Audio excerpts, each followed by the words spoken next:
Bien-aimés frères et sœurs, vous connaîtrez la vérité et la vérité vous affranchira. Ça, c'est pas moi qui le dis, c'est la Bible qui le dit. Mais moi, je vous dis mieux. Vous connaîtrez la vérité historique, notamment celle de vos ancêtres kémites, et vous aurez une vision globale de ce que c'est que la vraie souveraineté politique. J'ajoute, vous reviendrez à la spiritualité africaine ancestrale et vous comprendrez les enjeux de l'indépendance économique. Et pour terminer, vous accepterez votre identité culturelle kémite et vous obtiendrez deux choses. La première, c'est la paix. La seconde, c'est le développement, à une condition. L'unité de toute l'Afrique noire, l'unité de tous les Noirs du monde entier. Otep à tous, bienvenue sur la chaîne des panafricanistes par essence, par conviction et par excellence. Celle des citoyens kémites par nécessité et obligation de combat. Nous sommes une chaîne qui n'est guidée que par nos ancêtres et rien que par les ancêtres qui appartiennent à l'égrégore du monde noir. Par conséquent, nous ne croyons en aucun Dieu venu de l'étranger. Toutefois, cette vidéo n'est aucunement destinée à inciter à la haine ou à la violence, car nous menons un combat qui est d'abord et avant tout spirituel, intellectuel et démocratique. Ensuite, il est politique, géopolitique et géostratégique. Contre l'impérialisme, le colonialisme, le néocolonialisme et l'endocolonat, qui sont tous qualifiés de crimes contre l'humanité. Nous menons ce combat sur la base du principe fondamental que nous avons hérité de nos ancêtres kémites, qui est celui de la Mahat, c'est-à-dire solidarité, vérité et justice. Vous êtes donc en droit de connaître la vérité et nous avons l'obligation de vous dire la vérité, rien que la vérité, afin que justice soit rendue au continent africain.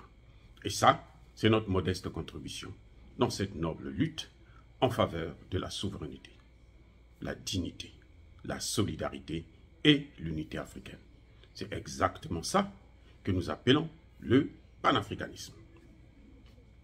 Bien-aimés frères et sœurs, le président ghanéen Nana Akufo-Addo est allé aux États-Unis, non pas pour assister au sommet USA-Afrique, non pas pour aller faire le tourisme USA-Afrique, mais pour aller vendre son voisin, le Burkina Faso.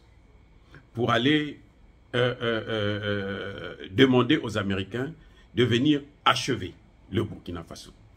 Pour mettre le Burkina Faso sur le plancher des vaches. Nana Akufo-Addo veut la mort de son frère, de son voisin burkinabé, veut la destruction du Burkina Faso. Il veut faire du Burkina Faso ce qu'on a fait à la Libye. Nana Akufo-Addo, c'est un malade mental. Eh oui, je suis désolé de le dire, mais en tout cas, cliniquement, il est fou. Il quitte le Ghana, il quitte Accra, là. Il va jusqu'à Washington pour aller rencontrer le secrétaire d'État américain, c'est-à-dire le ministre des Affaires étrangères des États-Unis, M. Anthony Blinken, pour lui dire que le Burkina Faso a signé des accords avec Wagner. Oh, vraiment, vraiment. Attendez. Qui est Anthony Blinken pour Nana Akufo-Addo? Qui est-il? C'est son père? C'est sa mère? C'est son oncle? C'est son grand-père? Regardez-moi un noir comme ça là. C'est-à-dire que, heureusement que nous avons un ancêtre ghanéen qui était un panafricaniste convaincu. Kwame Nkrumah. Sinon, on allait dire que ce pays est pourri. Nana Akufo va se plaindre auprès de Blinken que le Burkina Faso a signé des accords avec Wagner. Ça veut dire quoi? Le mot Wagner, c'est un mot que les Américains ont créé pour identifier, pour créer une haine contre la Russie. Pour penser que partout là où il y a la Russie, En fait, ce n'est pas des Russes, c'est Wagner, ce sont des mercenaires seulement. Mais, d'abord, de quoi je me mêle? Monsieur Nana Akufo, de quoi je me mêle? Quoi, il veut, après le Ghana, puisque son mandat va bientôt terminer là, qu'est-ce qu'il veut? Il veut aller diriger maintenant le Burkina Faso? Mais c'est-à-dire qu'on se demande qu'est-ce qu'ils ont ces Africains?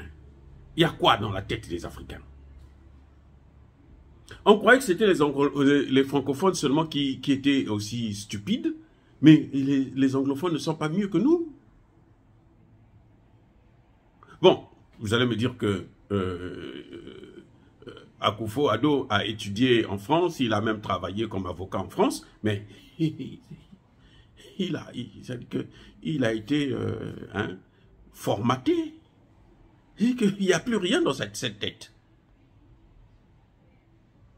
Oui, mais attendez, vous savez que je suis très scandalisé. Qui quitte Accra pour aller se plaindre aux États-Unis que le Burkina Faso est en train de signer des accords de partenariat avec Wagner. Il dit même pas avec la Russie, hein, avec Wagner. Parce que les Américains ne veulent pas entendre le mot Wagner. Est-ce qu'il était là quand on signait ces accords-là?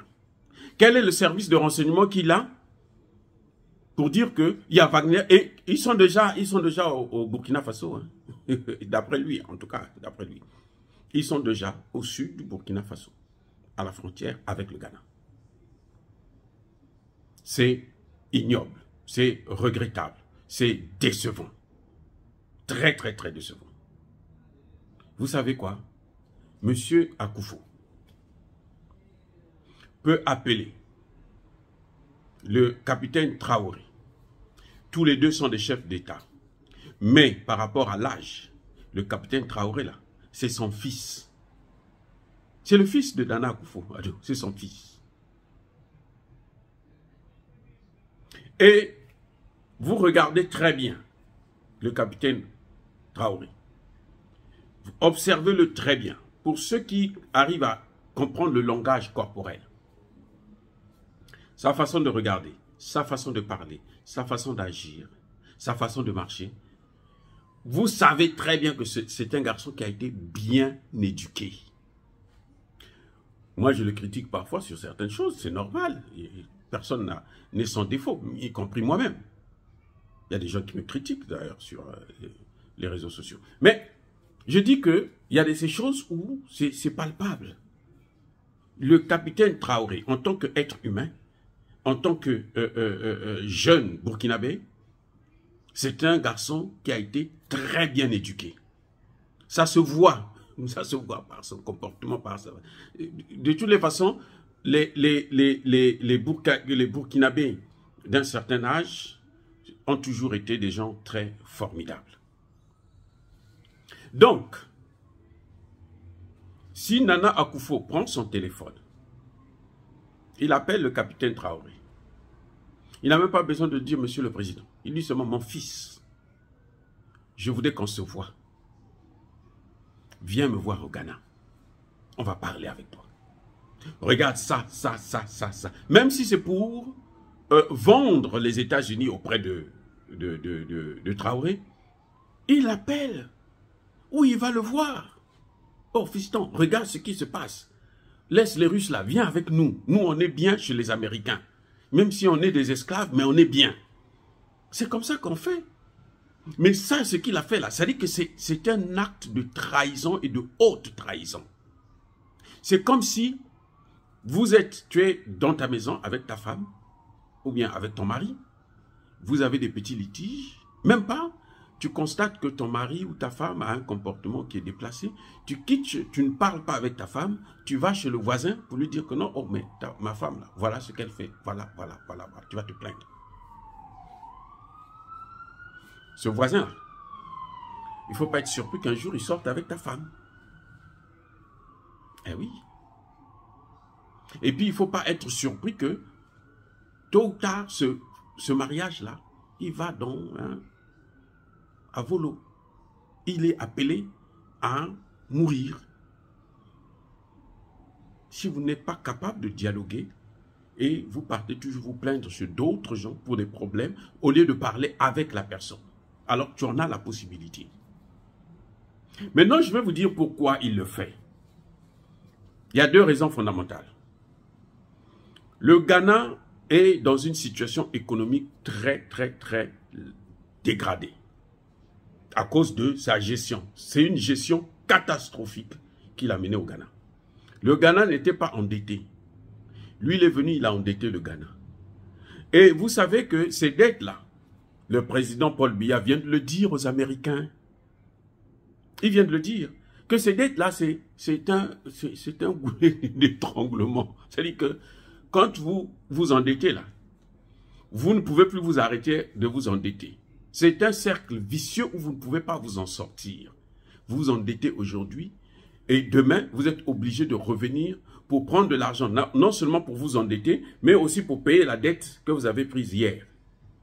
Et après demain, vous revenez pour vous endetter encore pour la dette précédente et encore. C'est-à-dire que c'est un cercle, vous ne pouvez pas vous en sortir. Donc Nana Akufo, son pays, n'a plus la confiance des investisseurs. Et qu'est-ce qu'il fait?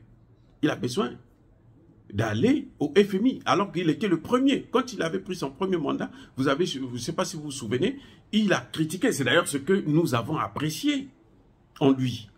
Ce qui a fait sa cote de popularité en Afrique, c'est parce qu'il avait refusé de prendre l'argent du FMI. Il dit non, moi je n'ai pas besoin de ça. Je vais gérer avec mon argent parce que là-bas, là, c'est la mort. C'est ça. Le président Paul Biya vient de le démontrer là aux États-Unis, à Washington. Donc, monsieur, il avait encore besoin de l'argent. On lui a donné 3 milliards. Donc, c'est pour 3 milliards là. Pour obtenir ces 3 milliards là. On lui a dit, nous on a besoin que tu nous livres le Burkina Faso. C'est pour ça qu'il est venu sur Blinken. Parce que les Américains sont en train de mettre en place une base militaire au Ghana. Et donc, il veut que les Américains puissent intervenir au Burkina Faso, puissent faire la guerre au Burkina Faso. Mais ce qu'il oublie, mais ce sont eux qui ont amené le terrorisme là-bas. C'est-à-dire que, vous savez, c'est une sardine. Hein? Il n'y a pas de tête. Une sardine. Ce sont eux qui ont amené le terrorisme dans le Sahel. Le terrorisme dans le Sahel n'est pas venu du ciel. Il n'est pas sorti sous la terre là. Non. Il est venu de la Libye. Et la Libye, qui a créé ça? Les États-Unis, la France. Donc, si tu demandes encore aux Américains d'intervenir, oui, ça ne change rien, puisqu'ils sont déjà là-bas. C'est ça, eux qui sont en train de déstabiliser. C'est ce qu'on appelle le chaos maîtrisé. Donc, Nana Akufo, ce qu'il est en train de faire là, c'est juste une trahison, mais alors la plus stupide des trahisons. Parce que ça va se retourner sur lui-même. Je vous ai déjà expliqué dans une de mes vidéos où je disais que les pays comme le Mali, le Burkina Faso, là, dont nous parlons aujourd'hui, ont soutenu la déstabilisation de la Côte d'Ivoire entre 2002 et 2011. Les Guillaume Soro, là, ils ont été formés où? C'est au Burkina Faso. Il ne faut pas oublier l'histoire. C'est parce que les Ivoiriens sérieux savent que c'était l'œuvre de la France. Blaise Compaoré travaillait pour la France. Les gouvernements maliens de l'époque travaillaient pour la France. Donc, c'était normal qu'on puisse en arriver là. Et que maintenant, il faut changer de comportement. Mais qu'est-ce qui s'est passé? Voilà que la même situation revient maintenant au Burkina Faso et au Mali. Il faut qu'on arrête avec ça. Il faut maintenant que les Africains puissent prendre leurs responsabilités. Il faut qu'on arrête avec ça. Il faut qu'on arrête avec ça. Que Nana Akufo sache qu'il n'a pas à s'ingérer ou bien ouvrir la porte aux Américains. C'est lui qui a fait venir les Américains dans son pays. Ça, le Burkina Faso n'a rien dit. Et nous, on s'en fout de ça.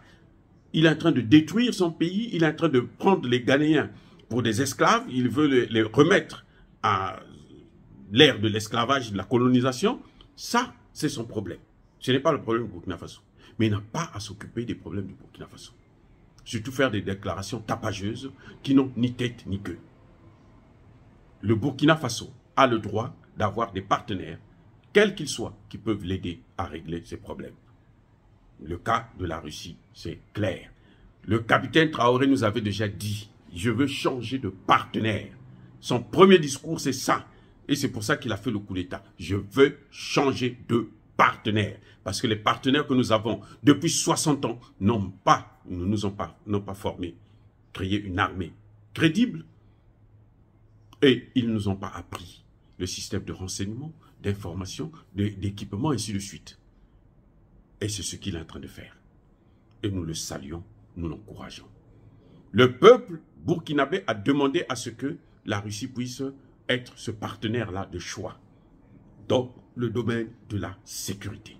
Alors que Nana Akufo s'occupe de ses casseroles, qu'il s'occupe de ses affaires.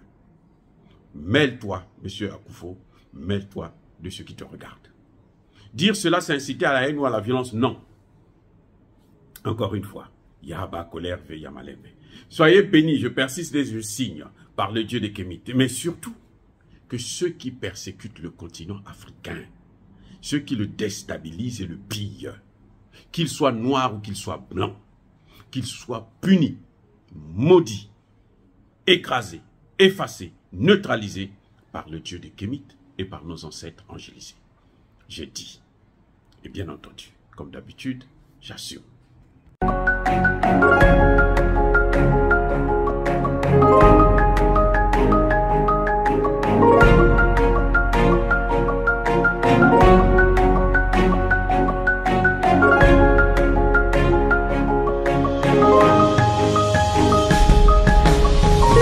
Eux, ils marchent par la foi et non par la vue. Mais moi, je vous conseille vivement de marcher par la connaissance scientifique et historique, notamment celle de nos ancêtres kémites, par les 5 sens et par l'intelligence. À vous, Abia.